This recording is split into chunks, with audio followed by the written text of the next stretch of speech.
tomto bloku by sme privítali pani profesorku Zinajdu Charitončík, ktorá je vlastne pripojená online. Pozdravujeme do Minsku. A pani profesorka vystupí s príspevkom Semantika členov slovoobrazovateľných gniezd s cykličeskými imenami v kачестве veršín na materiále ruského jazyka. Odovzdávam slovo pani profesorke. Počujeme sa? Tak, ďakujem pekne, nech sa páči, máte slovo. Спасибо. Добрый день всем участникам конференции. Я рада хотя бы и в таком отдаленном формате встретиться с вами вновь и пожелать вам доброго здоровья и успехов. Мой доклад несколько отличается по своему названию от предложенного ранее и, соответственно, называется «Словообразовательные гнезда с циклическими именами в качестве вершин и семантические свойства их конституентов» на материале русского языка. В самом начале мне бы хотелось сказать, что я полностью согласна с мыслью, высказанной в предшествующих докладах о том, что словообразовательные гнезда – это единицы наивысшего ранга. И как бы мы их ни определяли, то ли как конечное множество словообразовательных структур, характеризующихся тождеством первого деривационного шага, или более распространенной трактовки как упорядоченные отношениями синхронной производности совокупности слов, характеризующихся общностью корня, я лично больше предпочла бы соболевскую интерпретацию, потому что она позволяет увидеть и гнезда, скажем, образованные от аббревиатур. Аббревиатур в виде даже одной буквы, которые, никак корнями нельзя представить. Во всяком случае, какое бы мы понятие словообразовательных гнезд не взяли, они, и с этими я полностью согласна, дают нам, как об этом говорил Александр Александрович Лукашанец, наиболее полное и исчерпывающее представление о системе словообразования того или иного языка.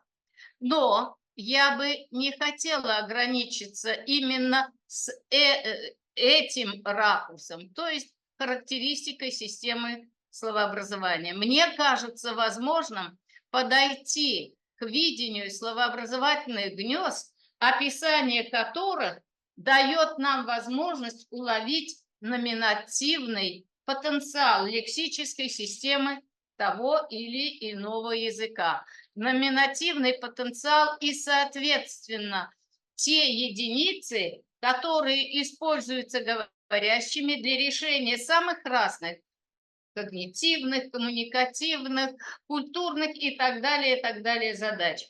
Ибо, как хорошо нам всем известно, говорящие вместо, казалось бы, очень простой процедуры создания на базе звуковой системы абсолютно символических единиц опираются на самом деле на уже имеющиеся в языковой системе лексические единицы и, используя при этом не только словообразование, но и еще один ведущий способ номинации семантическую деривацию, оставляют в виде мотивированности. И, соответственно, это или вторичные значения для семантической деривации, или же производные единицы разного типа, когнитивные опоры для их распознавания. В этом величайшее свойство деривации. Мы получаем подсказки, что означают или будут означать.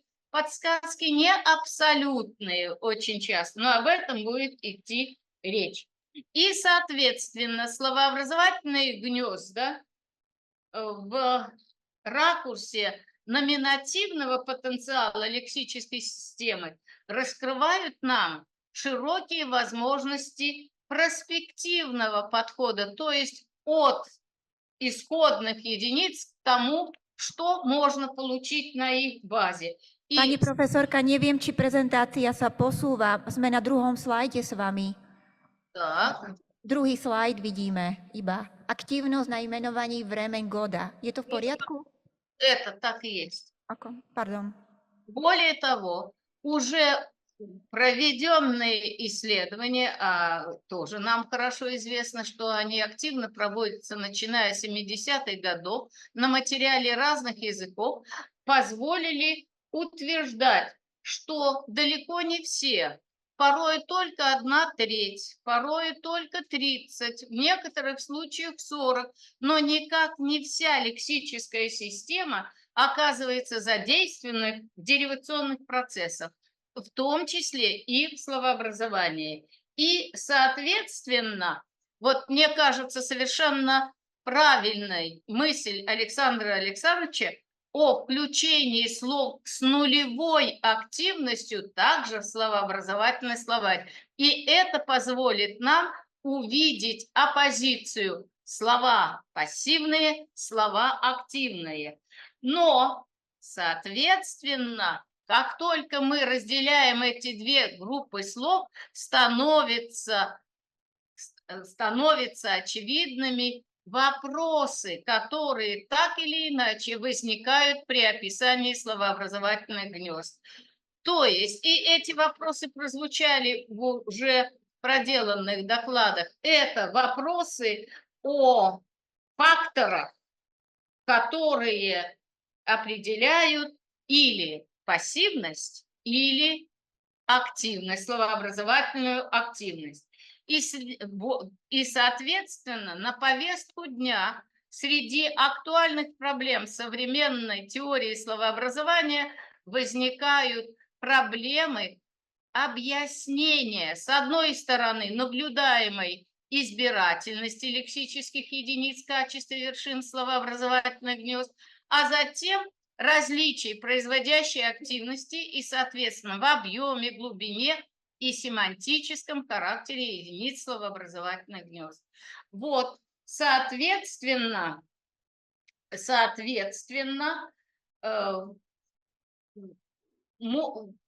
я перехожу именно на это, и будет в какой-то степени направлено мое сообщение.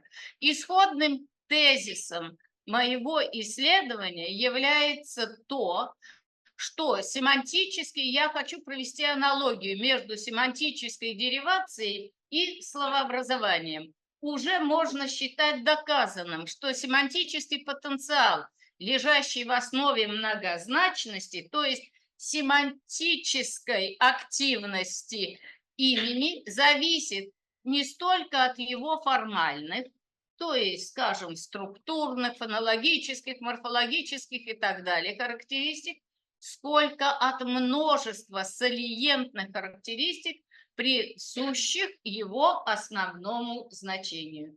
И на этом основании я предполагаю, что порождающая активность имени в словообразовании также в значительной степени детерминирована как выделенностью или салиентностью самого имени в подсистеме, к которой он принадлежит, так и числом салиентных свойств в его семантике. Соответственно, в качестве объекта своего исследования я выбираю циклические имена. Это специфические группы слов, которые представляют собой объединение лексических единиц, назначение которых, я цитирую Лебедева, заключается в репрезентации постоянно повторяющейся последовательности в наступлении и смене событий в течение определенного промежутка времени, образующий завершенный кругооборот. Они различны, и в исследовании Горбачевой Татьяны Валерьевны различаются циклические имена природные, это наименование времен года, суток, частей суток, конвенциональные, то есть наименование дней недели, месяцев года, и событийные, самые разные последовательности событий, религиозные, праздничные и так далее, и так далее, и так далее.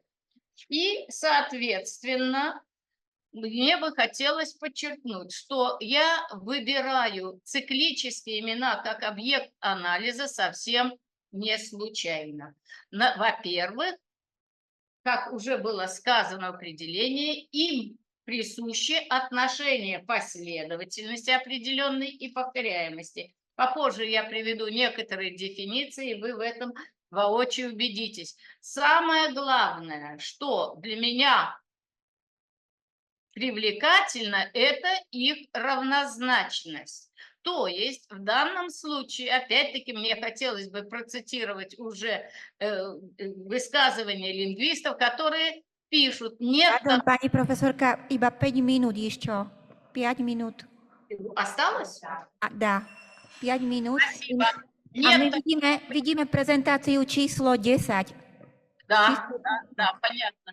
Нет такого признака X, из-за которого вторник больше X, чем понедельник, или февраль больше X, и так далее, и тому подобное.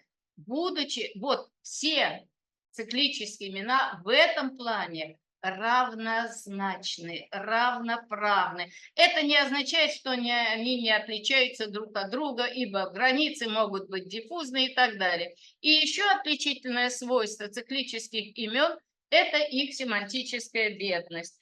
Вот если мы возьмем, посмотрите, как в лексикографических описаниях понедельник, первый день недели после воскресенья. Все.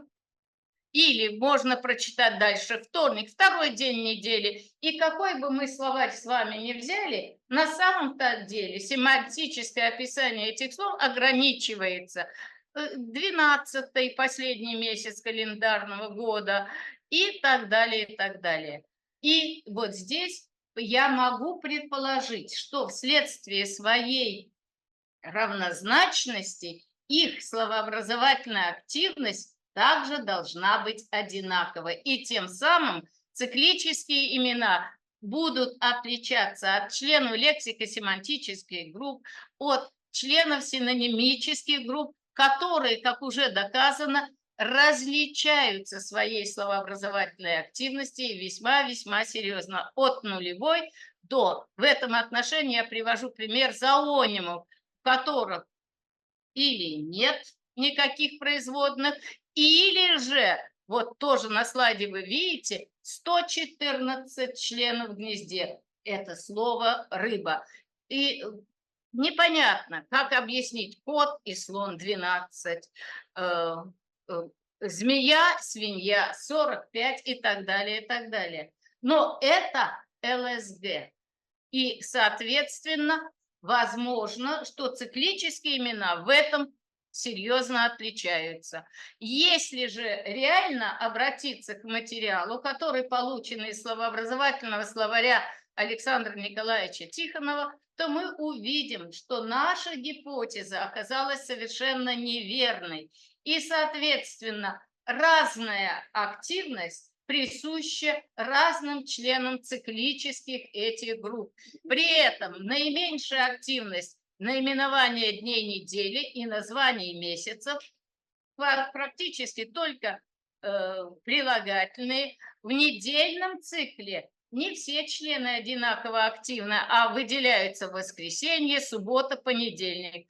А среди названий месяцев словообразовательно активны октябрь, май, декабрь. И я полагаю, поскольку мое время уже почти истекает, уже примеры нам подсказывают возможные объяснения. То есть циклические имена по-разному ведут себя в словообразовательном плане в силу различий своей семантики, и, соответственно, в которой фиксируется не только категориальный признак указания на тот или иной временной период, но и событийные компоненты, деятельностные компоненты, природные компоненты и так далее и тому подобное. И, соответственно, при использовании этого лексического материала говорящие могут опираться как на категориальные, так и на те признаки, которые содержатся в концептуальной матрице этих имен, соответственно, то есть на многочисленные прагматические смыслы, которые тем самым затрудняют прочтение семантики производных слов, с одной стороны, а с другой стороны делают совсем неравнозначным имена в лексической системе, ибо в лексической подсистеме равнозначность онтологическая заменяется на неодинаковость, на салиентность, выделенность, значимость. Я предлагаю некоторые критерии салиентности, поскольку нет времени, и хотела бы в заключение обратить ваше внимание на неопределенность семантики производных слов, которые, естественно, хотя я не хочу ругать лексикографические дефиниции, об этом надо вести речь отдельно, но что Pani такое profesorka, poprosíme ešte minútku. зимняя дорога? Какая дорога? Снежная, покрытая льдом и так далее, и так далее. Еще лучше компаративные смыслы. Такой как? Какой? То есть на самом-то деле возникает масса проблем, которые требуют описания, и я думаю, что весьма перспективны сейчас семантические разработки в области лексической семантики, которые в какой-то степени позволят нам разрешить эту семантическую неопределенность производных слов членов словообразовательного гнезда. Спасибо за внимание. Ďakujeme veľmi pekne.